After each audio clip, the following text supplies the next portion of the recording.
Bom dia. Bom dia, irmãos. Bom vê-los novamente aqui. Hoje nós vamos dar continuidade, com a graça de Deus, ao nosso módulo de defesa da fé, nosso módulo de apologética. A última aula desse módulo, tá bom? É a última aula. E provavelmente minha última aula desse ano aqui na EBD também. Esse ano tiveram 24 EBDs até agora. Eu fiz 4. Quer dizer que outras 20 foram outros professores que fizeram. Irmãos, eu imagino que os irmãos saibam, mas dá um trabalho fazer esse negócio. Dá um trabalho. Eu fiz 4. Os outros irmãos eram 20. Esse ano vão ter 56. E a gente está trabalhando, está estudando e está separando um tempo extra para fazer as aulas. E assim, o nível das aulas da EBD daqui da igreja são bom, é muito bom. Eu comparo com as que eu já conheço, é bom. Então assim, que a gente possa orar pelos professores da EBD. Tá? Eu fiz 4, são 56 no ano. Todo final de semana tem alguém aqui tocando essa classe.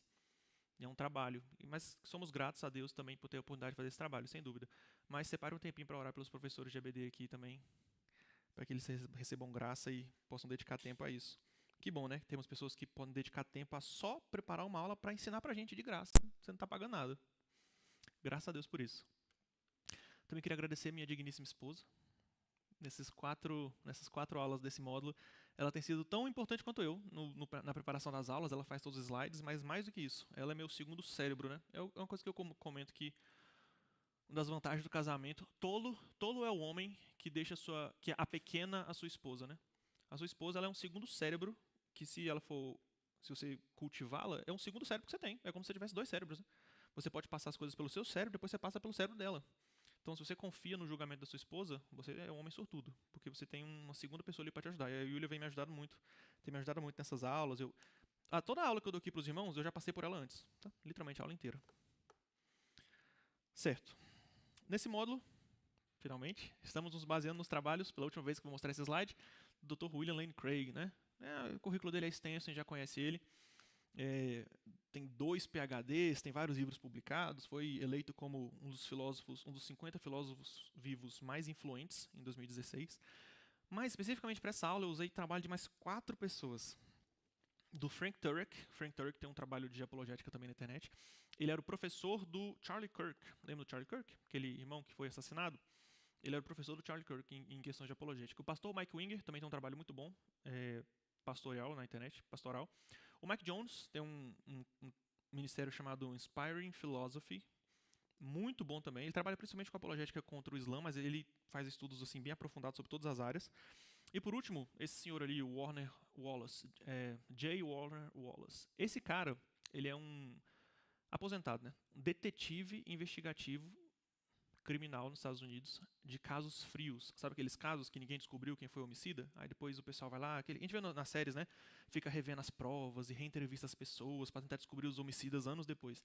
Ele é um desses caras. O pai dele era detetive investigativo, ele é detetive investigativo aposentado e o filho dele é detetive investigativo na mesma agência. E aí ele era ateu, a vida inteira ateu. A esposa dele começou a ir para a igreja. Aí ele começou a estudar o cristianismo para tentar desconvencer a esposa dele, sabe, de negócio de igreja. E aí ele usou o conhecimento que ele tinha durante todos os anos como detetive para julgar os testemunhos dos evangelhos, né? E as evidências históricas ali. Ele acabou se convertendo, olha que beleza, né? Ele escreveu um livro chamado Cristianismo, um caso frio, onde ele usa a experiência dele como detetive investigativo para julgar se os apóstolos estão falando a verdade, se aquele relato ali é crível. Muito legal, ele tem um livro muito legal, eu usei um pouquinho do trabalho dele também. Então, nesse módulo, nós vimos o argumento cosmológico Kalam, nós vimos também o ajuste fino do universo, nós vimos o problema do mal, tá no canal da igreja, a Yulia até lançou os links lá no grupo da igreja, então caso os irmãos queiram assistir alguma dessas aulas. Eu falo devagar, então você pode pôr em 1.5, 2.0, você vê isso rapidão essa aula. E por fim, hoje nós vamos ver as evidências para a ressurreição de Cristo. E hoje não vai ter flashback, porque o assunto é meio extenso, então a gente vai direto para o aquecimento. Então vamos lá. Dado que Deus existe, nós vemos falando sobre a existência de Deus aqui, 3 aulas. Dado que Deus existe, por que tem que ser o Deus cristão? Ou seja, você já avaliou a evidência, você já notou que a não existência de Deus é loucura. E agora? Qual é o próximo passo? Se alguém está te perguntando, qual a sua justificativa? Pode se juntar em pequenos grupinhos aí, 2 minutinhos, e a gente já volta.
Vamos lá?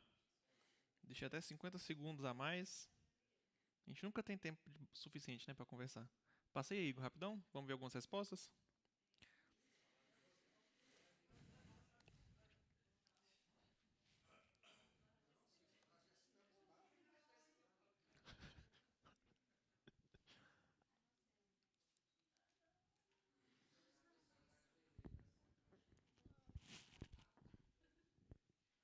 Bom, eu estava falando aqui das religiões que a gente estuda e lê, né? Aqui estudamos o islamismo, mas se a gente for ver o hinduísmo, o budista, e tal, eu estava falando aqui, a minha opinião é que nenhum deles se mostra e registra e se mostra, né, tão poderoso, criador e poderoso como o nosso Deus está registrado na Bíblia.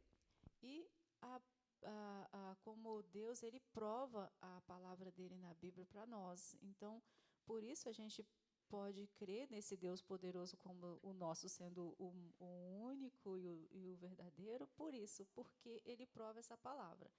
Né? Em outras culturas há vários deuses, né? Então, o nosso Deus é único e aonde tem vários deuses é uma somatória de força, né? O nosso é um só, é o Todo-Poderoso. Então, por que eu falaria para alguém que o nosso é o único certo? É porque ele prova isso que está escrito, né? Isso que está escrito é provado. Perfeito, excelente. Os meninos querem falar alguma coisa?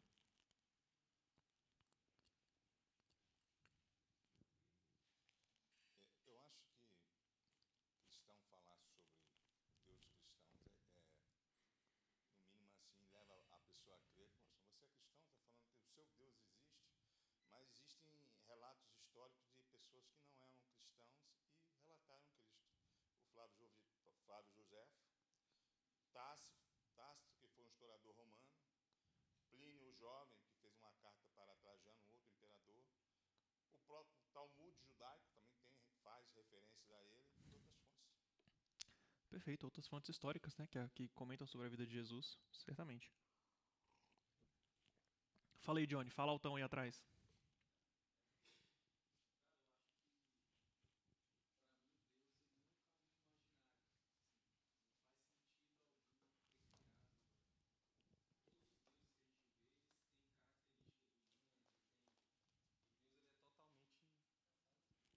Assim, eu vejo dessa forma. Assim, eu creio que Deus não caberia na mente de alguém como uma história a ser criada. Assim, todos os deuses que eu já ouvi falar, que eu já li e tal, é muito a imagem e semelhança do homem. E Deus ele é totalmente fora, né? Ele Uhum. é transcendente mesmo. Né? Então, em relação a Deus, é isso que eu penso. Show de bola. A própria existência de Cristo, né? Você pega a arqueologia, os principais historiadores, na verdade, na academia existem pessoas que têm dúvidas, mas assim, é quase que certo que não há, na verdade, não há muita dúvida sobre a existência de Jesus, né? Pastor Del também vai abordar. Beleza, nós vimos argumentos aqui a partir da exatamente, não precisa mais de comida, né, de sacrifício. Nós temos argumentos a partir da historicidade da figura de Jesus, a partir da própria origem e das características de Deus, a partir da Bíblia. Vamos lá, pastor Del. Então, fala aqui, por que tem que ser um Deus cristão? É interessante porque esse Deus cristão foi o Deus que, sendo Deus, se fez homem. Né? A fala, acho que do Johnny, foi que todos os deuses, eles têm essa característica de homem. Né? E um Deus que não tinha característica de homem, sim o fez para que pudesse transformar o homem a partir do homem. Então, eu acho muito interessante porque esse Cristo, que sendo Deus se fez homem, ele pôde realmente mudar a história da nossa vida. E a Bíblia diz que ele sendo homem, ele sendo Deus, não teve por usurpação ser Deus, mas veio em forma de homem. Então, esse Cristo ele é muito interessante na nossa vida, porque ele é quem gera tudo isso, é quem faz acontecer todas as coisas no processo de transformação da vida do homem. É muito interessante isso, eu pelo menos acho. Perfeito. A encarnação, né, como um fenômeno assim único na história, isso é um bom argumento. Ela ressoa muito, né, com o espírito humano. Muito bem, todos esses são bons argumentos. Todos esses são bons argumentos. Aqui na igreja a gente já viu vários, né? Nós vimos vários argumentos. Nós vimos argumentos, inclusive, contra outras religiões. Tanto a favor do cristianismo, tanto contra outras religiões. A irmã Selma, eu vi ela comentando ali sobre o Islã. A gente fez uma aula aqui sobre o Islã, sobre o catolicismo, sobre o judaísmo, sobre o espiritismo. Tem várias. Novamente, está no canal da igreja. Mas hoje, nós vamos ver um argumento a favor de ser o Deus cristão, que é a partir da historicidade de Cristo, mas principalmente da historicidade da ressurreição de Cristo. Como o Igor mesmo comentou, nenhum historiador razoável e decente vai dizer que Jesus não existiu. Isso é ponto passivo da história, né? 2000 anos atrás teve um caboclo chamado Jesus lá na Judéia. Isso nós não temos dúvida disso. Nessa aula, nós vamos ver fontes sobre esse Jesus histórico e sobre principalmente porque os evangelhos são fontes históricas confiáveis. Isso é um ponto importante. Por que a gente vai se basear nos evangelhos? Evidências, ou seja, fatos históricos bem específicos que requerem uma explicação. Ou seja, esse negócio aconteceu. Qual a explicação desse negócio? E a explicação desse negócio. A explicação das evidências. Então, como nós já conversamos um pouquinho mais cedo agora, né? Dado que Deus existe, como podemos afirmar que Ele é o Deus cristão? Ou seja, de todas as religiões, como é que a gente aponta para o nosso? Então, nós estamos partindo aqui de uma premissa que Deus já existe. Caso você esteja conversando com alguém que não acredita que Deus existe, nós temos 3 aulas aí só explicando bons argumentos para a essência de Deus. O argumento que nós vamos trazer hoje é a ressurreição de Jesus de Nazaré, o Cristo, foi algo que Deus fez para provar que as afirmações radicais de Jesus eram verdadeiras. Esse é o argumento. Então, Jesus foi um homem que viveu 2000 anos atrás. Ele falou umas coisas assim que eram loucura para a época, coisas radicais. Ele morreu e por algum motivo Deus ressuscitou ele dos mortos. Provavelmente confirmando ali o que ele disse. E o que foi que ele disse? Todos nós sabemos, não é mesmo? Antes que Abraão existisse, eu sou. Eu e o Pai somos um. Perdoa pecados, né? Filho, teus pecados estão perdoados. Ele fala sobre o retorno dele em glória, né? Quando vier o Filho do Homem em sua glória. Eu sou o caminho, a verdade e a vida. Ninguém vem ao Pai senão por mim. Quem crê no Filho tem a vida eterna, ou seja, vendo a si mesmo com a fonte da vida eterna. Quem rejeita o Filho não verá a vida. E falando que o Filho do Homem, ele mesmo é Senhor até do sábado, puxando para si atributos claramente divinos. Os muçulmanos adoram dizer que Jesus nunca falou, eu sou Deus, me adore. Mas isso é uma tolice enorme. Se você pegar as afirmações que Jesus fez no Novo Testamento, principalmente pelos olhos dos judeus, é óbvio que ele está clamando para si divindade. Você não vê isso, é tolice. Ou seja, se o mesmo rapaz, o mesmo senhor que falou todas essas coisas, um jovem senhor de 30 anos que falou todas essas coisas, se ele morreu e Deus trouxe ele de volta à vida, nós deveríamos acreditar no que ele está falando, não é mesmo? O cristianismo é isso, é a vida, a morte e a ressurreição de Jesus. Se Jesus não ressuscitou dos mortos, o cristianismo é falso, ele é vão, ele é vazio. Mas como é que a gente vai investigar esse Jesus historicamente falando, né? Qual documento histórico a gente vai poder usar? Quais são as fontes que os historiadores ateus usam para investigar a vida de Jesus? Chuta, quais são as fontes? Os evangelhos, o Novo Testamento. Né? Eu trouxe aqui um fragmento de um trecho de 1 Coríntios e um trecho da carta de Paulo aos Romanos. Mas sim, né, parece que esquisito isso, né? Como é que eles usam os evangelhos? É porque os evangelhos são, sim, boas fontes históricas sobre Cristo e sobre os acontecimentos no primeiro século. Embora a gente veja a Bíblia, né, como esse livrinho pronto, a Bíblia, na verdade, é uma coletânea de documentos ancestrais, muito copiados e difundidos ali no primeiro século, que a gente tem hoje. Ele foi reconstruído, o Novo Testamento, né, inteiro, ele foi reconstruído a partir de milhares de cópias. Ele é o documento antigo mais bem copiado e preservado da história. Nada chega nem perto, nada. Tudo que você sabe sobre as pessoas da antiguidade não tem nenhuma gota comparado com os documentos que nós temos sobre a pessoa de Cristo e sobre os acontecimentos ali no primeiro século. Então isso é uma coisa bem, bem definida. E você pode pensar, tá, mas Marcos, né? A gente tem Marcos como o evangelho mais antigo. Marcos foi escrito ali entre 55 e 70 depois de Cristo. Vamos pensar que Cristo morreu 30 depois de Cristo. Né? Ele nasceu 3 antes de Cristo e morreu 30 depois de Cristo. E os evangelhos foram escritos 55 a 70 depois de Cristo. Por que eles demoraram tanto para escrever? Por que os apóstolos demoraram tanto para escrever? Marcos, por exemplo. Bom, porque os apóstolos meio que acreditavam que tudo ia acontecer enquanto eles estavam vivos ali. Eles achavam que Jesus ia voltar assim. Quando eles começaram a perceber que estava ficando velho e que eles tinham que deixar esse negócio anotado, aí eles começaram a escrever. É totalmente razoável a gente pensar dessa forma. Mas, mesmo Marcos, vamos pegar Marcos aí, vamos ser generosos, colocar que Marcos foi feito 55 depois de Cristo.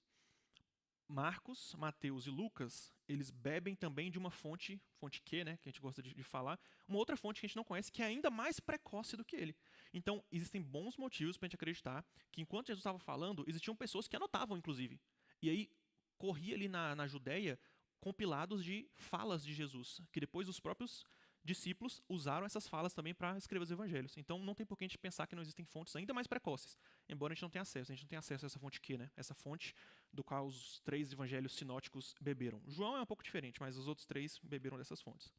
Enfim, vamos dar alguns exemplos então, além de tudo que eu falei até o momento, de por que o Novo Testamento serve como evidência histórica. Quando a gente vai avaliar uma fonte histórica, assim, um documento antigo, a gente tem alguns critérios para julgar se ela é confiável ou não. Alguns critérios vão nos ajudar. Toda vez que eu olho para minha esposa, ela estava assim, fala mais devagar, tá bom. Tem alguns critérios. Vamos começar pelo critério do constrangimento. O critério do constrangimento, ele vai dizer o seguinte: quando uma fonte histórica, um documento, ele preserva informações que prejudicam a própria causa, essas informações são menos prováveis de terem sido inventadas. Ou seja, se tem uma coisa ali que é meio constrangedora, e mesmo assim o cara ainda escreveu, isso aumenta o valor histórico dessa fonte. Isso porque nós sabemos que, historicamente, as pessoas tendam a embelezar a si mesmas, não é mesmo? Quem aqui já mentiu para parecer melhor? Se você não levantou a mão, você está mentindo para parecer melhor. Então, vamos pensar, né? Quando o pessoal fazia aquelas pinturas dos reis e tal, tudo que a gente tem de pinturas de reis, a gente só vê os reis nos seus momentos gloriosos, não é mesmo? Seus momentos de vitória, a gente não vê a derrota, a morte, todo o sofrimento, a gente vê os momentos de vitória. Quando você vê aquelas inscrições antigas, né, nas tumbas do faraó, o que fala lá? As coisas boas que o faraó fez, as grandes obras que ele realizou, não fala sobre as coisas ruins de faraó.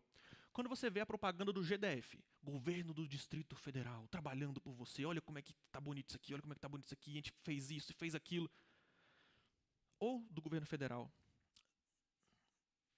Isso são dados históricos. Daqui a 100 anos alguém pode pegar essas propagandas e tentar reconstruir o que aconteceu aqui no DF. Se você olhar só para essas propagandas, parece que o Brasil é a Noruega, é a Suécia, é a Suíça. Se um alienígena só pegasse nossas ondas de televisão e reconstruísse só a partir de propaganda do governo, como ele diria que é o Brasil? É o paraíso na Terra, não é mesmo? Então, tudo indica que quando historicamente você está registrando sobre si mesmo, você vai tentar se embelezar, você vai tentar se deixar mais especial. Então, vamos pensar, os discípulos estão lá, Jesus morreu, os discípulos estão acomunados lá num cômodo lá na Judéia e vamos inventar uma história aqui, vamos inventar uma religião para a gente conseguir virar o líder dessa religião. E aí, nessa reunião, Mateus tem a brilhante ideia de falar assim, olha, João, Pedro, eu estou escrevendo aqui no meu testamento, eu tive uma ótima ideia, cara. Eu vou falar que em um certo momento Jesus disse que você era Satanás. O que você acha que Pedro ia falar para ele? Não, fala que ele falou que você era Satanás. Eu? Qual a vantagem de escrever que talvez o principal dos apóstolos, Jesus teve uma hora e falou, sai para trás de mim, Satanás. Qual a vantagem disso? Ou seja, pelo critério do constrangimento, o fato disso estar relatado nos testamentos aumenta a nossa confiança histórica no Novo Testamento. Mas é só isso que tem de constrangedor no Novo Testamento? Claro que não. Vocês viram que o quadradinho está só na parte superior? Tem mais quadradinho para aparecer aí, não é? Pedro negou Jesus 3 vezes. O principal apóstolo foi fraco e infiel no momento decisivo. Os discípulos fogem na crucificação. Você lembra? Eles são desbaratados, eles fogem. Os fundadores do movimento, pensa bem, eles escreveram os evangelhos para mostrar para os cristãos, onde mostra que eles fugiram e abandonaram Jesus nos seus piores momentos. Mas pior ainda, as mulheres permaneceram com Jesus. Quem é que estava lá na crucificação? As mulheres. Ou seja, a narrativa coloca que os homens em posição inferior às mulheres, nesse quesito. Mas as mulheres são as primeiras testemunhas do túmulo vazio. Olha que loucura. A gente vai falar sobre isso mais adiante, mas no século I, o testemunho feminino era inferior ao testemunho masculino. Literalmente era inferior. Então, se você estivesse inventando uma história para convencer as pessoas, por que você diria que as primeiras pessoas que viram o sepulcro vazio de Jesus eram mulheres. Isso não faz o menor sentido, você não convenceria as pessoas dessa forma. Outra, quem era uma das mulheres que estava lá? Maria Madalena, uma ex-endemoniada. Inclusive, eu vou dar um exemplo aqui de como as pessoas usam isso, inclusive, para criticar o cristianismo, no começo do cristianismo. Outra coisa, alguns discípulos duvidaram, mesmo depois de ter visto Jesus ressuscitado. Eles registraram como alguns discípulos mesmo duvidaram disso. E tem muitos outros exemplos. A família de Jesus achava que ele estava maluco. Falava que ele estava delirando. Os irmãos de Jesus não acreditavam nele. Olha que doideiro. Os irmãos do cara não acreditavam no que ele estava falando. Jesus é chamado de bêbado, de louco, de endemoniado. Pensa que um rei está deixando o seu escriba escrever o que aconteceu. Chegou uma delegação de um outro reino aqui no meu reino, visitou, falou comigo, e aí o escriba está anotando. Você acha que o escriba vai anotar? Pois é, teve uma hora que o delegado lá do reino fulano falou que o nosso rei tem uma cabeça de cocô e o nariz dele é grande demais. Você acha que o rei ia deixar o escriba anotar isso? Claro que não. Ele não vai deixar escrever uma coisa ofensiva a ele. Mas os apóstolos escreveram coisa que é claramente ofensiva a Jesus, pessoas chamando Jesus de endemoniado. Prostitutas na genealogia de Cristo, olha que doideira. Raabe, Itamar, né, que se colocou como prostituta naquele momento lá, junto com Judá. As genealogias antigas, elas serviam para exaltar os ancestrais e para mostrar o seu pedigree, mostrar, nossa, olha de onde que ele vem. E tem prostitutas na genealogia de Jesus, olha que loucura. Por que eles colocariam isso? Por que vocês estão inventando um personagem para ser o Messias judeu? Por que eles vão colocar que tem prostitutas na genealogia dele? Isso não faz o menor sentido. Então, pelo critério do constrangimento, a gente não tem nenhuma evidência para achar que isso aqui foi maquiado, que isso aqui foi inventado. Não, parece que as pessoas simplesmente relataram o que de fato aconteceu. Outro critério, o martírio das testemunhas. Se você é uma testemunha que escreve um testemunho e você morre defendendo aquele testemunho, esse testemunho ele cresce em probabilidade de ser verdade. Aí você pode pensar, tá, mas tem vários muçulmanos que morrem a favor do Islã, não é mesmo? Então, qual a relevância disso? Existe uma grande diferença entre você morrer por algo que você acredita que é verdade e você morrer por algo que você sabe que é mentira. Existe uma grande diferença. Então, vamos exemplificar isso. Imagina que você pega um terrorista muçulmano, maluco, assim, 100% convencido em morrer pela causa de Mohammed. Aí você mostra para ele que você tem uma máquina do tempo, e que você consegue viajar no tempo. Você prova para ele que a máquina funciona. Aí você coloca ele dentro dessa máquina e leva ele lá para a Arábia do século VI, onde ele vê Mohammed como um cara claramente lascivo, com um monte de mulher, casando com uma menininha de 6 anos, pegando um monte de dinheiro, matando um monte de gente, inventando história, fazendo história que contradiz a anterior. Ele fala, não, Allah me revelou isso aqui, quando você vê, é contra o que ele acabou de falar. Não, mas porque Allah mudou de ideia. Você vê que ele é o mais óbvio falso profeta da história da humanidade. Você mostra tudo isso para esse muçulmano radical. E você traz ele de volta para o presente. Você acha que ele ainda vai morrer por Maomé? Quais são as chances, não é mesmo? Agora que ele sabe a verdade, agora que ele entende, quais as chances dele realmente morrer por causa disso? Agora, os discípulos morreram afirmando que viram Jesus vivo. Se eles sabiam que é mentira, por que levar isso até a morte? Pedro, nós temos boas evidências para dizer que Pedro foi crucificado, né? Pedro foi até a morte levando o seu testemunho. Paulo foi levado para Roma e decapitado. Nós também temos excelentes evidências para isso. Paulo foi até a morte falando que viu o Jesus vivo. Tiago, nós vamos falar um pouco mais sobre Tiago mais para frente. Tiago foi apedrejado pelos judeus. Ele foi até a morte dizendo que viu Jesus vivo. Por que nenhum deles negou essa história? Presta atenção, não existe absolutamente nenhum relato histórico de nenhum dessas 3 pessoas jamais indo para trás do que eles falaram. Não, realmente a gente só inventou isso aqui. Não existe nenhum documento histórico que tenha isso registrado. Então, não tem motivo.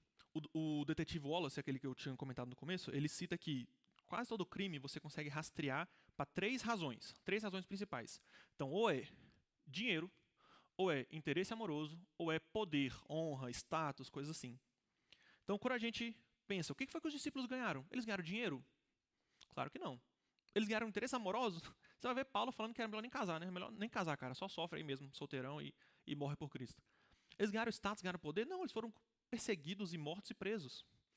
Então, Qual a motivação você consegue atribuir a isso? Pensa em Mohammed. Mohammed ganhou mulheres, 9 esposas e uma esposinha de 6 anos de idade, dinheiro, muito, muito dinheiro, ele dominou todo o país lá, né, e o reino, e poder, obviamente. Joseph Smith, o cara que inventou o mormonismo, ele virou o rei da comunidadezinha dele para lá, né, com um monte de mulher também. É incrível. Tem um padrão. Sempre que um cara inventa uma religião nova, magicamente ele pode ter várias esposas. É incrível. A gente consegue ver isso várias vezes durante a história.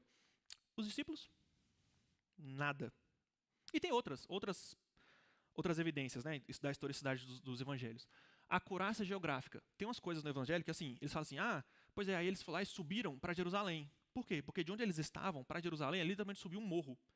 Isso é uma coisa que só quem estava lá na época sabe. E aí, quando você pega documentos forjados lá, que foram feitos no Egito, não existe esses parâmetros, porque o carinha do Egito não sabia a geografia da Judéia e da Galileia. Então ele não consegue nem fingir que estava lá. Mas quando a gente vê nos evangelhos, você vê vários desses parâmetros geográficos que mostram que os caras estavam lá, eles viram isso. Fatos históricos corroborados por arqueologia. A gente não tinha nenhuma evidência de que Pilatos existiu até tipo 1970, uma coisa assim. A gente não sabia que Pilatos tinha existido, só falava na Bíblia. O Flávio Joséfos falava também, mas só isso. E até a gente descobriu um dia desse uma moeda, um dia desse não, né, que eu falei, algumas décadas atrás, uma moeda com a inscrição lá de Pilatos, né, que foi o governador da região ali.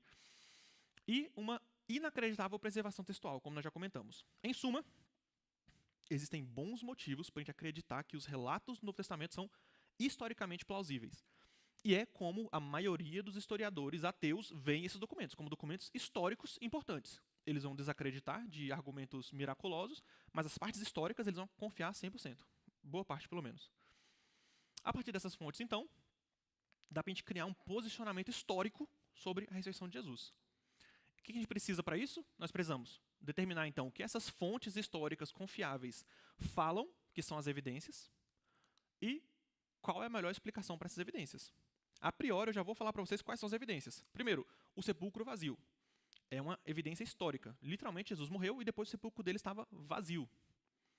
Próxima evidência, aparições de Jesus depois da sua morte. No mínimo, nós temos relatos de pessoas que disseram ver Jesus vivo, mesmo depois dele ter morrido.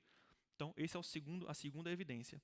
A terceira evidência, magicamente, aqueles discípulos acovardados e desbaratados começaram a corajosamente expor a sua fé e o cristianismo. Eles acreditaram, do nada eles começaram a acreditar que Jesus tinha ressuscitado. E foi assim que o cristianismo nasceu, não é mesmo? Até que do trabalho deles nasce o cristianismo. Então, se a gente estabelecer historicamente esses 3 fatos, o sepulcro vazio, as aparentes aparições de Jesus, e magicamente os discípulos começaram a sacrificar a própria vida para defender esse negócio, então a gente vai ter que achar uma justificativa. E se não existir uma justificativa natural, razoável, então a gente não estaria errado em inferir que a ressurreição é a melhor explicação. Então vamos ver esses 3 fatos. Nós vamos agora caçar esses 3 fatos nesses documentos. Primeiro, o sepulcro vazio. A primeira evidência que aponta para o sepulcro vazio é Jesus ter sido sepultado, não é mesmo? O sepultamento de Jesus foi relatado em fontes bem precoces, extremamente precoces. E por que isso é evidência para o sepulcro vazio? Porque se os líderes judeus, vendo ali nascer aquela nova seita que eles achavam, uma seita do judaísmo, falando que esse cara ressuscitou, era só eles lá no sepulcro e tirar a ossada dele para falar, não, tá aqui, ó, o osso do caboclo aqui. Ele estava aqui o tempo todo, o cadáver de Cristo. E o sepulcro era de amplo conhecimento, né, de judeus e de cristãos. Então, se ele foi sepultado, os judeus poderiam simplesmente pegar o cadáver dele lá, se o cadáver dele estava lá. A gente tem relato do sepultamento em Marcos, que é o evangelho mais antigo, mas existe um relato ainda mais antigo, olha que interessante. Olha que interessante. Em Coríntios, a gente consegue um relato mais antigo do que Marcos. Por quê? O que Paulo vai dizer? Antes de tudo, entreguei a vocês o que também recebi. Não estou falando da ceia, não, estou falando de outro momento. Que Cristo morreu pelos nossos pecados, segundo as Escrituras, que foi sepultado e ressuscitou ao 3º dia, segundo as Escrituras, apareceu a Cefa e depois aos 12. Tá, isso é Paulo escrevendo uma carta depois que Marcos já tinha sido escrito. Como isso aqui é mais antigo do que Marcos? Paulo está falando o quê? Antes de tudo, entreguei a vocês o que eu também recebi. Ele recebeu essa tradição oral. Quando? Possivelmente quando ele visitou Jerusalém, 3 anos ali depois da conversão dele em Damasco, e passou ali 2 semaninhas com os apóstolos. Por que a gente pensa dessa forma? Porque essa construção de texto ela é um credo. O que é um credo? É quando você pega informações e você organiza em uma forma fácil de lembrar e decorar, e você passa ele oralmente, né, adiante. Então, essa é uma formulação típica de credo. Então, esse é um credo que você pode rastrear ele para um espaço ali de 5 anos após a morte de Jesus. Ou seja, muito precocemente as pessoas já estavam comentando isso. Ele morreu pelos nossos pecados, segundo as Escrituras, ele foi sepultado, ressuscitou ao 3º dia, segundo as Escrituras, apareceu para Cefas, depois aos 12. É uma coisa que as pessoas conversavam. E está relatado. Paulo pega essa fonte histórica e coloca na sua carta. Além disso, a gente tem relatos em todos os evangelhos, né? Nos evangelhos nós vamos ver os relatos do sepulcro vazio. E o mais interessante, existem pequenas diferenças entre um e outro. Quantas pessoas foram na tumba? Quantos anjos tinham na tumba? E o soldado?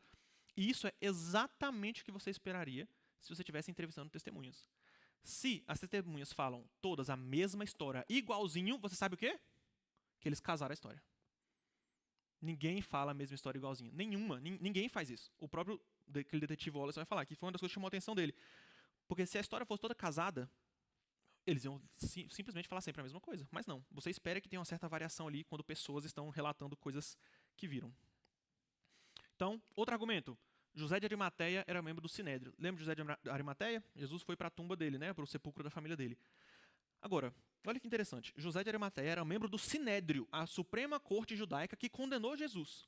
No sermão lá em Atos, a gente vai ver que eles dizendo que os líderes judeus crucificaram Jesus. Ou seja, os discípulos eles tinham uma disposição um tanto quanto feroz contra os líderes judeus da época. Por que é que eles iam colocar no Novo Testamento de que foi um desses caboclos que deu o sepulcro para Jesus? Não faz o menor sentido.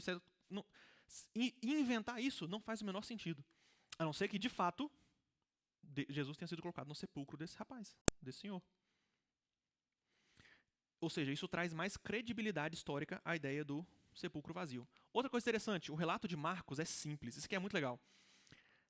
O relato de Marcos, que é o mais precoce que a gente tem, ele não tem características de desenvolvimento lendário que a gente vai ver em textos posteriores. Como assim? Ele não tem embelezamento teológico. Ele não está teologicamente deixado mais bonito. A ressurreição nem é presenciada. Quando elas chegam lá, as mulheres chegam na tumba, já estava vazia a tumba. Não tem título divino de Deus, não tem citação de profecia sendo cumprida, não tem descrição de Jesus ressuscitado. É um relato muito simples, o que mostra que provavelmente é historicamente razoável. Vamos ler? Vamos ler o relato de Marcos? Vamos voltar lá. Passado sábado, Maria Madalena, Maria, mãe de Tiago, e Salomé compraram óleos aromáticos para ungir o corpo de Jesus. Bem cedo, no primeiro dia da semana, ao nascer do sol, eles foram ao túmulo. Diziam umas às outras: Quem removerá a pedra lá na entrada do túmulo? E olhando, viram que a pedra já estava removida. É que a pedra era muito grande. Entrando no túmulo, viram um jovem sentado ao lado direito, vestido de branco, e ficaram atemorizadas. Ele, porém, lhes disse: Não tenham medo, vocês procuram Jesus, o Nazareno, que foi crucificado. Ele ressuscitou, não está aqui. Vejam o lugar onde tinham colocado ele. Mas vão e digam aos discípulos dele e a Pedro que ele vai adiante de vocês para Galileia. Lá vocês o verão, como ele disse. E saindo elas, fugiram do sepulcro, porque estavam tomadas de temor e assombro, e não contaram nada a ninguém, porque estavam com medo. É isso. Foi isso que aconteceu. Elas chegaram lá e viram o sepulcro vazio. Esse é o relato de Marcos. Agora eu vou ler para vocês o relato do Evangelho de Pedro. Quem já leu o Evangelho de Pedro? Não está na Bíblia. O Evangelho de Pedro é um texto posterior, ali de aproximadamente ano 250, mais ou menos. Olha as características de um texto posterior. Olha as características. Vou ler para vocês, presta atenção. Bem cedo, ao amanhecer de sábado, uma grande multidão veio de Jerusalém e das redondezas para ver o sepulcro. Mas durante a noite, que precedia o domingo, enquanto os soldados estavam fazendo a guarda 2 a 2, uma grande voz produziu-se do céu. Viram os céus abertos e 2 homens que desciam, tendo à sua volta um grande resplendor, e aproximaram-se do sepulcro. Aquela pedra que haviam colocado sobre a porta rolou pelo próprio impulso e pôs-se de lado, com que o sepulcro ficou aberto, e ambos os jovens entraram. Ao verem isso, os soldados despertaram os centuriões e os anciãos, que também já estavam ali fazendo guarda. Estando eles explicando o que acabaram de ver, viram 3 homens que saíram do sepulcro, 2 dos quais servindo de apoio a um terceiro, e uma cruz ia atrás deles. A cabeça dos 2 primeiros homens chegava até o céu, enquanto a que estava conduzido, o que estava no meio, ultrapassava os céus. E ouviram uma voz vinda do céu que dizia: Pregaste para os que dormem? E da cruz fez-se ouvir uma resposta: Sim! Esse é o relato. Percebem as características de um relato posterior? Esse é o relato do Evangelho de Pedro. O que aconteceu? O que inventaram depois. Então, quando você está vendo um documento histórico e está tentando relatar uma coisa assim, que você vê que o cara está pesando a mão ali, ele vai botar vários embelezamentos teológicos, que você vê que, cara, isso não faz o menor sentido. Então, novamente, quando a gente compara com a simplicidade do relato de Marcos, o relato de Marcos ele parece muito mais historicamente razoável, não é mesmo? Outro ponto interessante, o protagonismo feminino. Como nós já tínhamos comentado antes, a posição feminina na sociedade judia da época era bem diferente dos nossos tempos modernos, e o testemunho feminino era considerado inferior. Flávio Joséfos, que ele citou mais cedo ali. Flávio Joséfos foi um historiador judeu do primeiro século. A gente vai falar algumas outras coisas dele aqui. Olha o que ele fala. Ele fala que o testemunho de mulheres não seja admitido em função da leviandade e atrevimento desse século. Essa era a posição sobre o testemunho das mulheres. Vamos ver da Talmud, que ele também citou ali. O que a Talmud vai falar?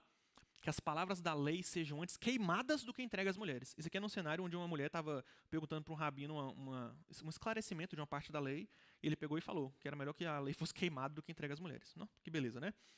Outra, na Talmud, uma oração que os judeus faziam diariamente. Bendito és tu, Senhor nosso Deus, soberano do universo, que não me criou gentil, escravo ou mulher. Olha que beleza. As pessoas oravam todos os dias. Então é surpreendente que foram as mulheres que descobriram o sepulcro vazio.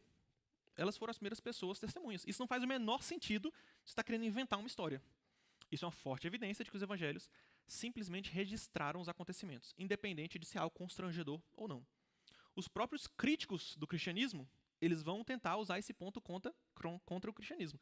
Celsus, em 177 d.C., vai dizer que enquanto, falando de Jesus aqui, que enquanto vivo, ele não foi de nenhum auxílio a si mesmo, mas que, quando morto, ressuscitou, mostrou as marcas do seu castigo com as suas mãos, como as suas mãos foram perfuradas por pregos. E quem viu isso? Uma mulher, meio delirante. Esse aqui é um rapaz que está atacando o cristianismo logo ali no segundo século. 177 d.C. Resumindo, o protagonismo feminino ele é o oposto do que a gente esperaria se fosse uma invenção dos discípulos. Agora, um pequeno parêntese. Vamos falar um pouquinho mais desse rapaz aqui? Só um pequeno parêntese. Flávio Joséfos, ele nasceu ali 37 d.C. Vamos pensar que Jesus morreu 30 d.C. Então, ele era molequinho e quando o cristianismo começou. E ele faz esse relato, né, histórico. Ele tem um livro chamado Antiguidades dos Judeus, que é um livro bem extenso sobre a história dos judeus do primeiro século. E o que foi que ele falou sobre Jesus? É interessante, né? O testemunho Flavianum. Olha o que ele falou sobre Jesus.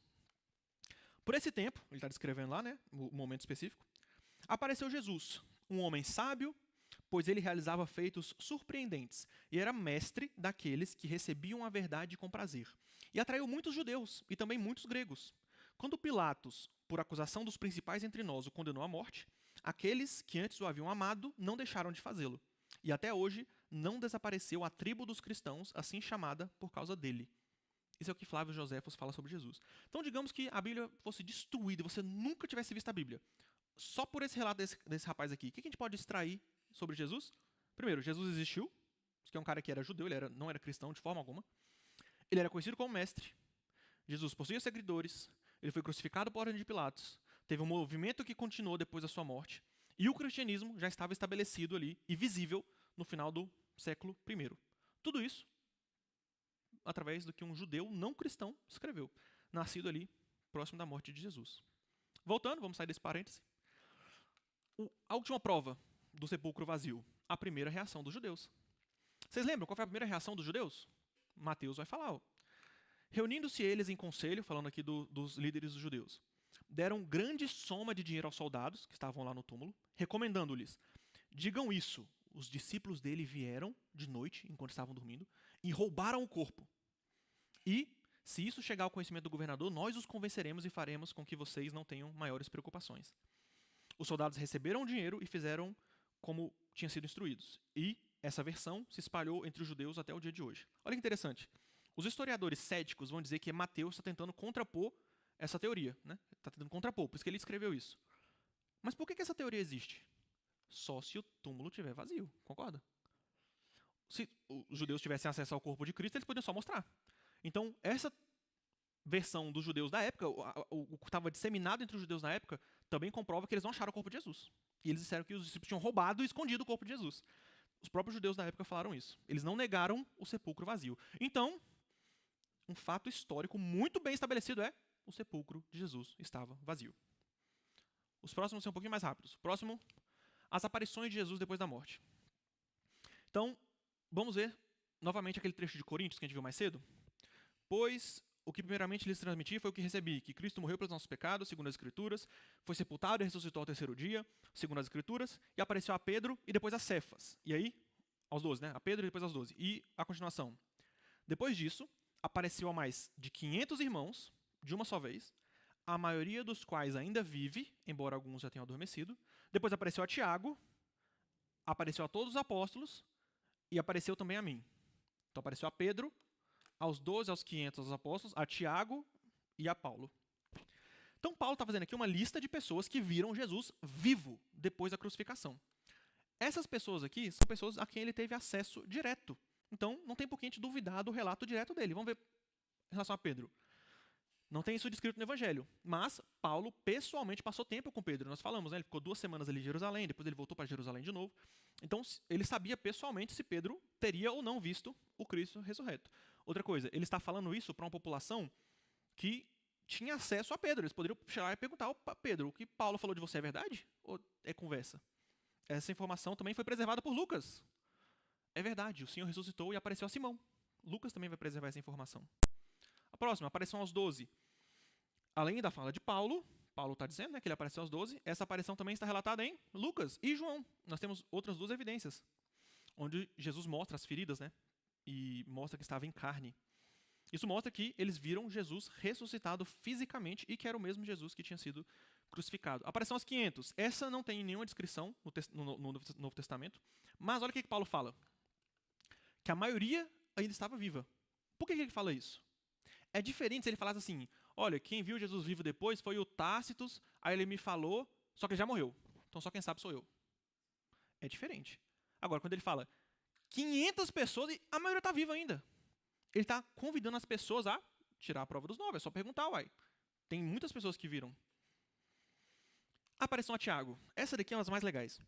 Porque Jesus apareceu para o irmão caçula dele, para o irmão mais novo dele. E o que faz ela de especial? Se vocês lembrarem, nós falamos mais cedo, os irmãos de Jesus não acreditavam que ele era o Messias.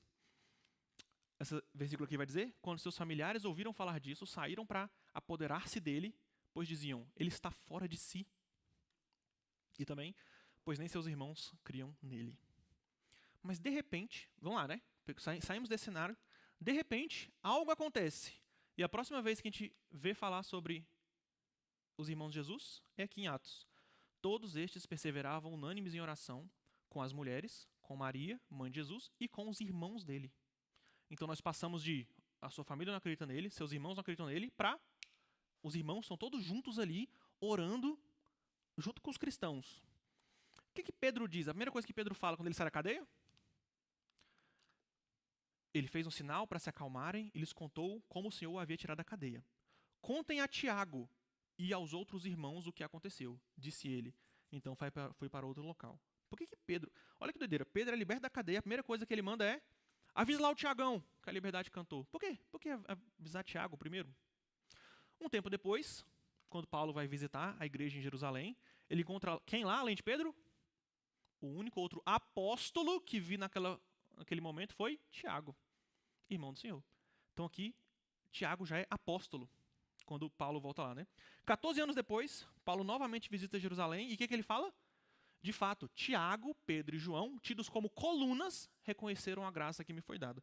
Ou seja, nesse momento, Tiago já era considerado a coluna da igreja em Jerusalém, o irmão de Jesus, que não acreditava nele antes da ressurreição. E mais para frente a gente vai ver que Tiago é, inclusive, o líder do presbitério, né? Ele é o cara que preside a primeira assembleia ali dos cristãos em Jerusalém. Depois disso, nós não temos nenhuma outra informação sobre Paulo na Bíblia, mas nós temos um Joséfos, novamente. Ele vai falar um pouquinho sobre a história de Tiago. Paulo não, Tiago. O que ele vai dizer? Vou explicar para vocês a historinha aqui. Ele está relatando uma outra coisa. Ele está relatando sobre esse caboclo que é o Anano. O Anano, ele era o próximo sumo sacerdote. Então o que ele vai dizer? Ó? O Anano era um homem de caráter ousado e excepcionalmente audacioso. Pertencia ao partido dos saduceus, que são os mais severos de todos os judeus quando julgam os infratores. como Anano possuía tal disposição, julgou ter uma oportunidade favorável, pois Festo estava morto. Festo era o governador romano naquela região. Festo estava morto. E Albino, que era o sucessor de Festo, não tinha chegado ainda, estava chegando. Então, o sumo sacerdote, ele tinha ali meio que um vácuo no poder, onde ele podia só decidir as coisas e não tinha nenhum governador de Roma para impedir ele. Então, o que foi que ele fez? Ele reuniu o sinédrio de juízes e trouxe diante deles Tiago, irmão de Jesus, chamado Cristo, e alguns outros. Acusando-os de transgredirem a lei, entregou-os para serem apedrejados. Foi o que Flávio Joséfos deixou anotado. Ou seja, Tiago, então, é martirizado por afirmar que viu o irmão vivo outra vez. Mas não só Tiago, né? Não só Tiago creu em Jesus. Os outros irmãos também. Como é que a gente sabe disso? A gente consegue inferir a partir daqui de Coríntios, né? Paulo está falando, ó, nós não temos o direito de levar conosco uma esposa crente, como fazem os outros apóstolos, os irmãos do Senhor, Pedro. Ou seja, os irmãos do Senhor estavam sendo usados como exemplo, que eles se casaram, então por que os cristãos como um todo não podem se casar, né? Então isso mostra que os irmãos de Jesus também se converteram. Como é que a gente explica isso? Como é que a gente parte do ponto onde os irmãos de Jesus negavam que ele fosse o Cristo, até o ponto onde eles estão morrendo defendendo que eles viram o Cristo vivo? A morte de Jesus, presta atenção, se os irmãos dele não acreditavam nele, a morte de Jesus só teria provado para os irmãos dele que ele estava delirando, que ele não era o Messias. O que poderia fazer, então, esses homens acreditar que o irmão mais velho deles era o Deus encarnado? O que seria necessário para você acreditar que eu sou o Deus encarnado? Para você acreditar que seu irmão é Deus encarnado? Será que fica alguma dúvida de que o que fez eles acreditarem foi a aparição a Tiago? Depois apareceu a Tiago, como foi relatado. A aparição a todos os apóstolos, essa aqui também foi confirmada por Paulo, e por fim, a aparição a Paulo. A aparição de Paulo. Nós temos então um relato de primeira mão de Paulo sobre esse evento. Não tem como ter um testemunho melhor, né? Aconteceu com o cara, e ele falou. E esse evento mudou a vida de Paulo. Ele era um mestre da lei, ele era um fariseu, um líder judeu, ele odiava cristãos. Nós temos evidência disso, inclusive por fora, né, olhando Paulo por fora dos cristãos falando sobre isso. De repente, ele desiste de tudo, ele deixa sua posição de líder judeu respeitado e ele se torna um missionário cristão. Depois disso aí é o quê? Pobreza, trabalho, sofrimento, açoite, apedrejamento, espancamento, naufrágio, prisão e, por fim, morte. Martírio por sua fé em Roma. Tudo isso por quê? Porque ele viu Jesus. E aí até historiadores ateus vão dizer, como o Gerd Ludemann vai dizer que pode-se considerar historicamente certo que Pedro e os discípulos tiveram experiências após a morte de Jesus, nas quais Jesus lhes apareceu como o Cristo ressuscitado. Esse cara é um historiador ateu. Ele vai dizer que as experiências são alucinações, obviamente, mas é inegável, historicamente falando, que experiências existiram. Eles acreditaram realmente que viram esse Jesus vivo. Mas, se as aparições foram físicas e corporais em sua natureza, então uma explicação puramente psicológica, ela é quase impossível, não é mesmo? E o Novo Testamento deixa claro a diferença entre aparições físicas e visões. Pedro tem a visão do lençol descendo com os animais, revogando as leis alimentares. Ele acha que aquilo de fato aconteceu? Não, ele sabe que é uma visão. Não era incomum para o judeu o conceito de visão dada por Deus. Não era incomum. Então você não está falando com pessoas que nunca tiveram uma visão ou nunca sabiam o que era visão. Quando Estevão teve a visão de Jesus sentado ao lado do trono de Deus, quando ele não achou que Jesus estava literalmente ali na frente dele fisicamente. Ele sabia que era uma visão. Além disso, os evangelhos e os textos que a gente já trouxe aqui, eles afirmam a natureza física do Cristo ressurreto. Inclusive, quando Jesus é colocado em dúvida sobre isso, o que ele faz? Ele mostra as suas feridas. Os discípulos comeram com ele, conversaram com ele, ficaram com ele, caminharam com ele, tocaram nele. Ou seja, esse é um outro ponto que mostra como seria improvável eles inventarem isso. Mas tem outro ponto, que deixa ainda mais improvável eles inventar uma ressurreição física para Jesus. A ressurreição física era tolice para os gentios e pedra de tropeço aos judeus. Novamente, né, vamos pensar, né, a gente está tentando macumunar uma forma ali de fazer uma nova religião. Bom, os gregos acreditavam que a morte era positiva. Você morria e seu espírito finalmente estava livre. Os judeus, que acreditavam em ressurreição, que eram uma seita, eles acreditavam que todo mundo ia voltar à vida no final dos tempos, quando Jesus ressuscitasse a galera. Não antes. Então, afirmar a ressurreição física de Cristo não ajudava em nada a causa dos discípulos.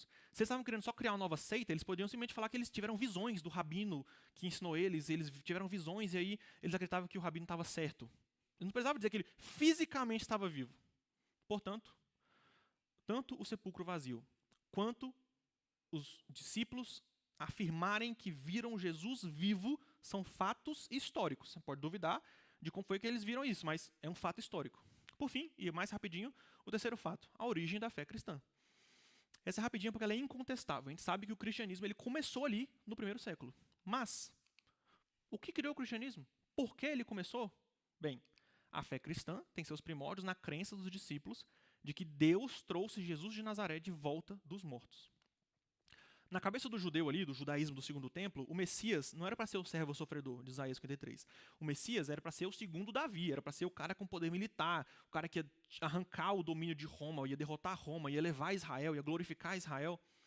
Aí, como é que esse Messias que chega, ele falha em reinar, ele é derrotado, humilhado, morto por seus inimigos? Isso é uma contradição em termos, né? Isso era totalmente contrário ao que os judeus acreditavam. Então, se você parar para pensar, a crucificação ela foi desastrosa para os discípulos. Inclusive, assim, os discípulos também achavam que Jesus ia eventualmente reinar, né? Eles não tinham entendido a posição do Messias. Então a crucificação foi desastrosa para a organização que eles estavam fazendo ali. Mas por algum motivo, eles passaram a acreditar que Jesus tinha retornado dos mortos. O que muda completamente a catástrofe e vira o motivo pelo qual eles ficam confiáveis em levar adiante a palavra. Porque se Deus trouxe o homem que afirmava ser o Messias de volta dos mortos, provavelmente aquele cara estava falando a verdade, não é mesmo? E aí o que eles vão falar lá nos primeiros sermões ali relatados em Atos? Esse homem, Deus o ressuscitou dos mortos, portanto, que todo Israel fique certo disso. Esse Jesus, a quem vocês crucificaram, Deus o fez Senhor e Messias. Isso aqui já é Pedro falando para a comunidade, já 100% convicto de que de fato Jesus tinha voltado à vida. A partir daí, então, não é surpresa que esses homens que antes estavam escondidos e amedrontados, repentinamente, eles começam a anunciar a ressurreição. Sem um pingo de medo, sem um pingo de timidez. Inclusive, novamente, como nós já falamos, entregando a sua vida por essa verdade. Porque o que poderia ser mais importante, né, do que você obedecer ao Messias ressurreto? Então, resumindo, o túmulo de Jesus foi encontrado vazio. Os indivíduos e grupos viram aparições de Jesus vivo. Olha que interessante, hein? Amigos e inimigos. Paulo era inimigo. A crença dos primeiros discípulos de que Deus ressuscitou Jesus de Nazaré dentre os mortos deu origem ao cristianismo. Então, nós temos esses três fatos. Então, por incrível que pareça, para a gente, muitos historiadores não cristãos vão concordar com esses três fatos. Eles vão tentar argumentar, explicar eles de formas diferentes, mas são fatos assim, bem aceitos na comunidade. Vamos então explicar essas evidências, não é mesmo? Agora, eu sei que vocês estão cansados, mas a gente vai revisar rapidinho como é que a gente faz para verificar essas evidências históricas, né? Tem alguns critérios. Então, primeiro, uma hipótese, vamos achar uma explicação para justificar os fatos. O que essa explicação tem que ter? Bom, a melhor hipótese é aquela que explica mais fatos. Então, se a explicação A explica 4 fatos, a explicação B só explica 2, a explicação A é superior. Ele explica melhor os fatos, ou seja, digamos que você vê que está molhado o chão e as árvores. O que explica melhor esse fato? Choveu ou um caminhão-pipa passou? Cara, se um caminhão-pipa passou, você espera que o que seja molhado? O chão, não as árvores. Se choveu, o que você espera? Você espera que tanto o chão quanto as árvores estejam molhadas. Então você espera, a partir da hipótese, você espera que os fatos sejam X e Y. E quando essas duas coisas casam, beleza, você tem uma boa hipótese. Combina melhor com quem já sabe. Então, por exemplo, você está ouvindo um galopar na rua. O que combina melhor com o que você já sabe? Que um cavalo passou ou que um pônei albino passou? Um cavalo passou. Combina mais com a sua noção de o que é mais comum no Brasil, por exemplo. Precisa de menos malabarismo. Então, eu perdi minha chave. Tá, isso é mais provável que você perdeu sua chave, ou que um ladrão invadiu sua casa sem deixar nenhuma pista, roubou só a sua chave e depois foi embora. Você tem que fazer muito malabarismo para chegar nessa conclusão. Então, a melhor hipótese, ela precisa de menos malabarismo. Contradiz menos fatos conhecidos. Então, se você tem que negar um monte de documentos históricos para defender a sua hipótese, ela é menos provável do que uma hipótese que aceita todos os documentos históricos. Por fim, ela permanece melhor, mesmo depois de você comparar todas as alternativas. Isso aqui é muita coisa, mas vou deixar isso bem claro, não se preocupe, vai ficar bem tranquilo. Vamos pensar então uma historinha para a gente passar por esse crivo. O fazendeiro Igor tinha uma fazenda e ele foi encontrado morto no seu quarto. Vamos então bancar o Sherlock Holmes aqui. Vamos tentar desvendar esse mistério. Quais são as pistas? Quais são os fatos?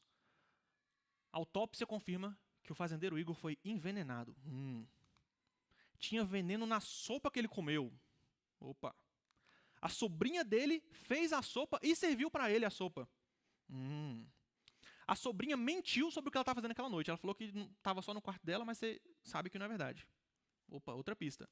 A sobrinha dele é a única herdeira da fazenda do fazendeiro Igor. Tem pegadas do sapatinho dela que vão do jardim, onde tem Comigo Ninguém Pode, que é um veneno, né? Até a cozinha. Tem pegadas dela. Não tem sinal de ter nenhuma invasão na casa.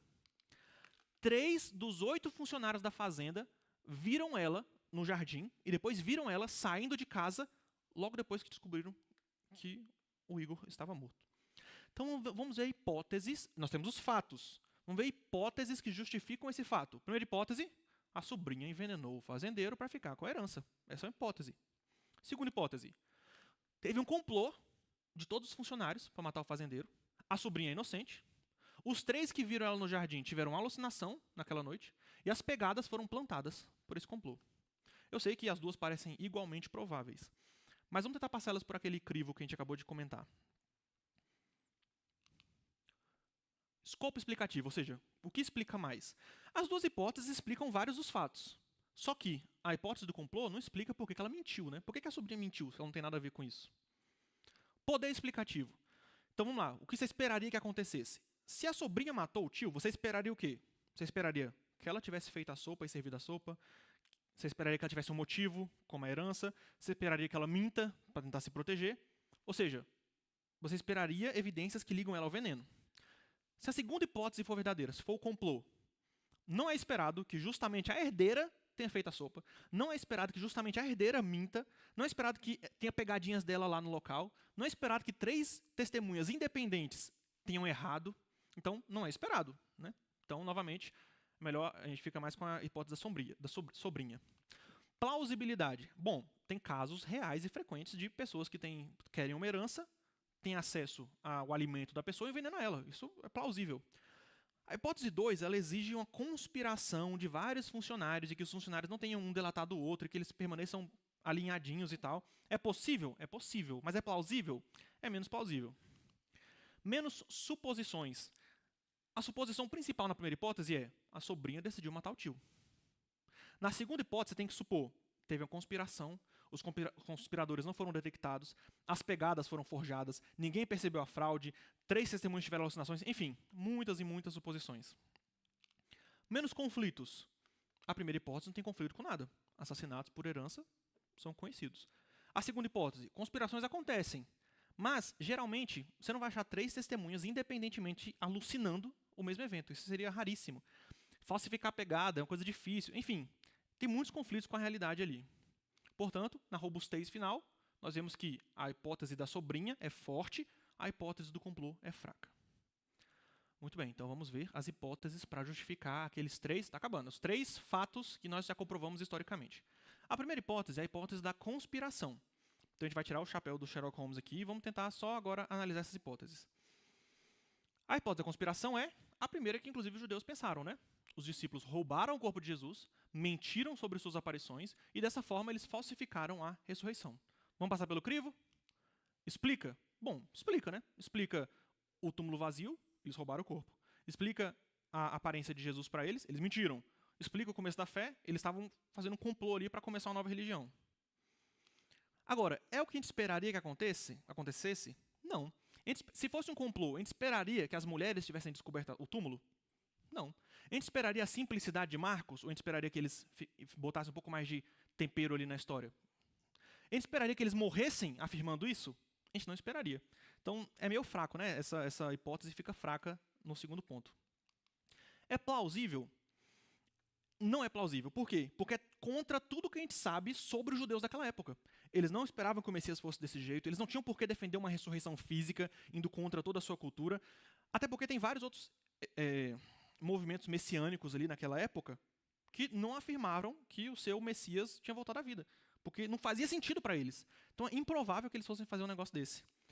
Suposições. Tem muitas suposições. Toda conspiração vai exigir um monte de suposição. Você tem que supor que ninguém vai quebrar o negócio, tem que supor que está tudo casadinho, que eles casaram todas as histórias. Tem muitas suposições.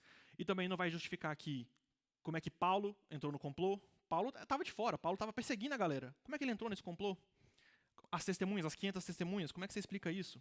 Imagina um complô com 500 pessoas concordando, que ninguém quebra ali o pacto. Conflitos. Tem muitos conflitos. Igual eu falei, conspirações no longo prazo não se mantêm. Então isso tem conflito com o que nós sabemos, né, da realidade. Alguém torturado, ele entrega os pontos. Por fim, então a robustez dessa hipótese é bem fraquinha. Outra hipótese, a hipótese da morte aparente. Então Jesus não teria morrido na cruz, ele se recuperou ali no sepulcro e depois ele foi atrás dos discípulos. Então os discípulos viram Jesus vivo, mas era só porque ele nunca tinha morrido mesmo. Explica as coisas? Explica quase tudo, né? Explica ali o sepulcro vazio, de certa forma, explica as aparições. É o que você esperaria que acontecesse? Como é que um homem semi-morto e torturado ia rolar uma pedra de toneladas e sair do sepulcro? Outra coisa, isso é literalmente não entender. Outra. Como é que um homem semi-morto ia convencer os discípulos de que ele era o Messias ressurreto, sendo que eles estão vendo que ele está quase morto? Não faz o menor sentido. E é muito improvável. Por quê? Se você sabe sobre crucificação, você sabe quão difícil seria sobreviver a uma crucificação. Isso não faz o menor sentido, sobreviver a uma crucificação. Ainda mais depois você pega um caboclo crucificado, joga num túmulo e deixa ele 3 dias lá. A chance dele sobreviver é nenhuma. Muitas suposições. Teria que sobreviver, teria que sair do sepulcro, teria que ficar escondido para ninguém ver ele, os judeus não verem ele, teria que convencer os discípulos que ele é o Messias, depois teria que desaparecer sem nunca ser visto. Muitas suposições. Conflitos. Conflito com quem sabe da medicina, sobre sobrevivência a situações como essa. E também tem conflito com os nossos dados históricos sobre as crucificações, né, que matavam as pessoas. Por fim, novamente, é uma hipótese um tanto quanto fraca. A última, que a gente vai ver, contrária, vai dizer que, na verdade, o pessoal alucinou. Essa explica? Não explica muita coisa, não é mesmo? Explica o túmulo vazio? Não explica o túmulo vazio. Explica a aparência aos discípulos? De certa forma. Explica a fé dos discípulos? De certa forma. Por que isso não é um bom argumento, mesmo para a fé dos discípulos? Porque se fossem só meras visões, por que eles estavam certos de que viram ele ressuscitado e não que eram só visões, como nós já comentamos, que é uma coisa comum? Quando Estevão lá viu Jesus à direita do Pai, eles não achou que Jesus estava especificamente ali na frente deles. Não seria estranho, então, eles só acharem que viram Jesus ali no seio de Abraão, tendo visões. Pensa, os discípulos queriam muito que Jesus estivesse vivo. E eles viram visões de Jesus lá, junto com o Pai. Nossa, que legal, então o que ele falou era verdade. Agora, fisicamente, na frente deles, conversando, nada na cultura deles apontava para isso, para a gente pensar que eles só alucinaram. No melhor cenário possível, o sepulcro vazio e as visões de Jesus teria feito eles pregar que Jesus foi assunto aos céus. O sepulcro está vazio, eles tiveram visões ali, então foi tipo Elias, foi tipo Enoque, Deus assumiu ele aos céus, não que ele estava fisicamente ressurreto. É o que você espera? Se você estivesse pensando, eles alucinaram, as evidências seriam o que você esperaria? Não. Não explica o sepulcro vazio, é fraco até para explicar as próprias aparições de Jesus. Pensa bem, essas pessoas, elas precisariam ter alucinações físicas, sincronizadas, porque Jesus apareceu para várias pessoas ao mesmo tempo juntas, congruentes, o que é ridiculamente raro e improvável. Sem falar que ele apareceu para crentes e descrentes. Então você vai dizer que Pedro tinha motivos para alucinar, porque ele amava muito Jesus. Qual o motivo de Paulo? Qual o motivo de Tiago? Que nem acreditavam que Jesus era o Messias? É plausível? Os defensores dessa hipótese vão tentar fazer tipo uma análise psicanalítica ali dos discípulos através dos textos para dizer que eles eram propensos a alucinações. Olha, eu vou te falar, fazer análise assim com uma pessoa viva, colaborativa, já é pseudociência. Imagina fazer uma análise dessa só baseada em documentos históricos. Isso é completamente viajado, é muito improvável. Tem muitas suposições, como já falamos, tem que estar tudo bem casadinho, pessoas alucinando independentemente, congruentemente. Muitos conflitos, porque você vai ter conflito com a historicidade do sepulcro vazio, não justifica isso. Vai ter o conflito com o nosso conhecimento psiquiátrico vigente e com Paulo, que também não faz o menor sentido ele alucinar quanto a isso. Por fim, a robustez é fraca. Agora, e se Jesus ressuscitou? Se Jesus ressuscitou, tudo fica explicado? Tudo fica explicado. A tumba está vazia, os discípulos viram ele, os discípulos acreditavam que ele estava vivo. Então, vamos pensar, se Jesus morreu, o que você espera? Você esperaria que o sepulcro estivesse vazio? Você esperaria. Você esperaria que ele poderia aparecer fisicamente para os discípulos? Claro que sim. Você esperaria que ele poderia converter Paulo? Claro que sim. Você esperaria que os irmãos dele passassem a crer nele depois de ver ele vivo de novo? Óbvio que sim. Você esperaria que os apóstolos estivessem 100% firmes e dedicados a entregar a própria vida a favor dessa verdade? Claro que sim, você esperaria perfeitamente. É plausível? Agora, essa aqui a gente tem que ver o contexto. Se você pressupõe, presta atenção, se você pressupõe o naturalismo dogmaticamente, não existe nada sobrenatural, só o que existe é o natural. Beleza. Agora, baseado em tudo que nós conversamos até agora, todos os argumentos a favor da existência de Deus, se você não pressupõe, então, o naturalismo dogmático, você está falando para uma pessoa que acredita que Deus existe, as evidências históricas levam naturalmente a essa conclusão. Então, para uma pessoa com essa visão de mundo, que não é naturalisticamente dogmática, é perfeitamente plausível. Jesus teve a vida que teve, falou o que falou, depois nós temos evidências pós a sua morte que apontam para a ressurreição. Isso é perfeitamente plausível em uma visão de mundo que permite a existência de Deus, permite a existência de milagres. Menos suposições, novamente, né? Dado a vida de Jesus, dado o que ele falou, é natural você pensar que ele teria voltado à vida na essência de Deus com os fatos. Pegando os fatos, a vida que ele teve, os fatos da ressurreição ali, é natural você chegar nessa conclusão. Tem nenhum conflito. Vamos lá, as pessoas vão dizer que não, tem conflitos, porque o que você espera da realidade? Que mortos não voltem à vida. Tudo bem. Mas você pode acreditar que defuntos não simplesmente voltam à vida e que Deus ressuscitou Jesus dos mortos. Eu acredito nos dois. Eu acredito que se eu for no cemitério ali, eu não vou achar um monte de gente saindo da túmulo. Eu também acredito que Deus ressuscitou Jesus. Não são visões conflitantes, porque claramente você está tendo uma situação sobrenatural. Não é o que normalmente acontece. Então não tem esse conflito. A robustez é perfeita. Literalmente, a hipótese de que Jesus ressuscitou casa bonitinho. Então, se você aceitar a priori a existência de Deus, é lógico, dado a evidência histórica, de que Deus ressuscitou Jesus dentre os mortos. Acabou. Essa foi mais puxada, né? Muito texto, muito blá blá blá. Mas então, o que foi que chamou sua atenção? Teve algum conceito que não ficou claro? Alguma coisa que você quer conversar? Essa é a nossa última aula do módulo de apologética. Se vocês quiserem trazer alguma coisa das aulas anteriores também, nós podemos conversar agora, rapidinho, para a gente poder liberar. Vamos deixar uns 3 minutinhos?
Vamos lá? Alguém quer comentar alguma coisa? Estávamos conversando aqui, né? A irmã Selma falou que depois da morte de Jesus Cristo, Pedro, né, que tinha desistido, né? Vou voltar a viver a minha vida aqui, tranquilinha. Mas aí, de repente, ele passa a crer, passa a ter fé e coragem, como os outros discípulos também, e começam a difundir o evangelho. Então, o que faria eles mudarem de ideia nesse ponto? Simplesmente Jesus ter aparecido para eles de fato, né? E eu brinquei e falei que para a pessoa não acreditar em Deus e não acreditar na ressurreição de Cristo, tem que fazer muito esforço. É um esforço intelectual muito grande. É o que eles tentam fazer, né? E nós vimos que as hipóteses não casam, então o que eles vão tentar fazer? Eles vão tentar casar hipóteses diferentes. Eles vão tentar tanto pensar que os discípulos roubaram o corpo e eles também alucinaram. Mas, novamente, você casa duas hipóteses, fica ainda pior, porque você vai ter que fazer mais suposições para sustentar elas. Então, não existe um bom argumento, eu não encontrei nenhum bom argumento para justificar esses fatos históricos. É aquela coisa, né? Os fatos históricos estão lá e as pessoas ficam meio que assim, a gente sabe que isso aconteceu, agora eles suspendem o julgamento. Eles não querem dizer como é que você justifica isso acontecer. Novamente, se você já assumiu a possibilidade de Deus existir, segue logicamente que é muito mais provável a ressurreição do que qualquer outra coisa. Agora, claro, se você é dogmático no seu naturalismo, não tem nada que a gente possa fazer para te convencer, né? Dogmático no naturalismo não vai acreditar em nada, não tem como. Mais alguma intervenção? Não? Então, irmãos, foi uma grande alegria trazer esse tema para vocês. É um tema que eu gosto bastante. E uma das melhores coisas que eu acho que tem em ser professor de EBD é o quanto que isso te força a estudar as coisas, né? Porque uma coisa é você saber na sua cabeça, outra coisa é você conseguir explicar para as pessoas. Então eu me diverti bastante aprendendo sobre isso. Eu espero que tenha sido edificador para os irmãos. Novamente, as aulas estão todas no canal do YouTube. Só abre lá e assistir. Dá para ver como podcast e tal. Nós temos uma riqueza muito grande de informações no nosso canal do YouTube. Eu até vou depois propor para o pessoal organizar umas playlists mais organizadinhas com as aulas das EBDs separadas assim, para a gente poder fazer uso melhor dessa plataforma, mas é uma bênção. E, novamente, vamos orar pelos professores aqui e tal. Tem mais uns 20 e poucas aulas até acabar o ano, que, graças a Deus, nós vamos ter aqui, porque os irmãos vão trabalhar e vão trazer aqui, o que é uma bênção, é uma dádiva. Amém? Vamos encerrar por hoje, vamos fazer uma oração. Senhor, meu Deus, somos gratos, porque novamente o Senhor nos trouxe até aqui para aprender com a Tua Palavra. Meu Deus, que só fique nos nossos corações aquilo que for a Tua vontade, tudo que for do homem, tudo que for supérfluo ou inútil, que seja eliminado, Pai. Que a Tua verdade ela possa ser firme e eficaz para mudar o nosso comportamento, mudar a nossa forma de pensar, e que as palavras de sabedoria do Senhor venham aos nossos lábios quando nós formos colocados diante de pessoas que precisam ouvi-las, que precisam ouvir sobre o Senhor. Que aumente em nós também, meu Pai, a fome pelo entendimento, a fome pelo conhecimento do Senhor, e que esse conhecimento nunca se torne fonte de orgulho para nós, mas fonte ainda mais de humildade, por saber o quão maravilhoso o Senhor é, e podemos também apreciar a graça e a dádiva que é podermos estudar sobre o Senhor e sobre o que o Senhor fez e sobre as suas maravilhosas obras, porque nada é mais inspirador, magnífico e interessante do que a Tua obra, Pai, que é tudo o que temos. Leva-nos para os nossos lares, guarda-nos de todo mal, traga-nos novamente aqui à noite para o culto. Se conosco. Em nome de Jesus. Amém.